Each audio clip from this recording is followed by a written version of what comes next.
নমস্কাৰ মই ৰুম মুচি আছোঁ আৰু ছোৱালীক লাগে ৰুম মুচিবৰ কাৰণে কাম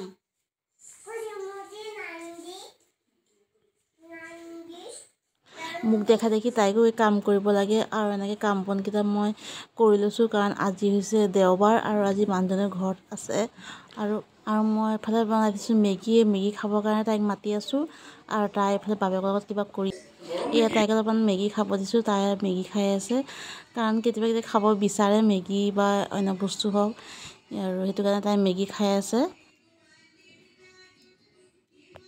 আৰু মই খাইছোঁ এইফালে চাহ আৰু কালিৰে এইটো আছিলে তোমাৰ চেৱৈ বনাইছিলোঁ। চেৱৈটো ছোৱালীজনীক খাবৰ কাৰণে আনিছিলোঁ কিন্তু তাই নাখায়, মই খালোঁ। এনেকৈ মোক চেৱৈ খাই ভাল লাগে, সেইটো কাৰণে মই গাখীৰ অকণ দি খাই দিছোঁ। আৰু এইফালে বনাইছিলোঁ মই পুৰি, মানুহজনে পুৰি খাম বুলি ক'লে, পুৰি আৰু আলু ভাজি, আৰু তাই খাই বৈ ইয়াত ৰখি আছে আৰু ইয়াত পুৰি হয়, পুৰি খায়ো ভাল লাগে।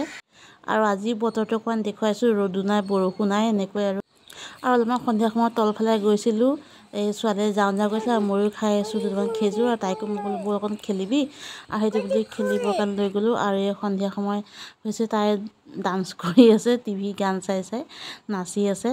তাই বোলে সন্ধিয়া সময়ত অলপ আমনি পায়, কেতিয়াবা মই তাইক পঢ়াওঁ কিন্তু আজি পঢ়োৱা নাই, এনেই অলপ বহি আছোঁ মই আৰু তাইকো এতিয়া কিবা কিবি শিকাওঁ, স্কুল দিব লাগিব যিহেতু, আৰু কেইদিনমান পাছত তাই স্কুলেই যাব।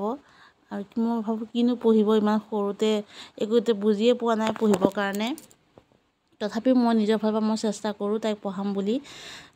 একদম পঢ়িবতো মন নকৰেই, কিনো মন কৰিব, বুজি পালেহে ধৰক এতিয়া মন কৰিব।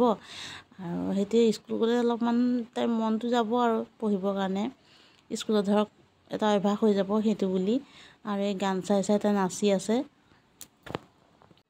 আৰু আজিলৈ ব্লগটো ইমানতে সামৰিছোঁ, আকৌ লগ পাম, সকলো ভালে থাকিব, নমস্কাৰ।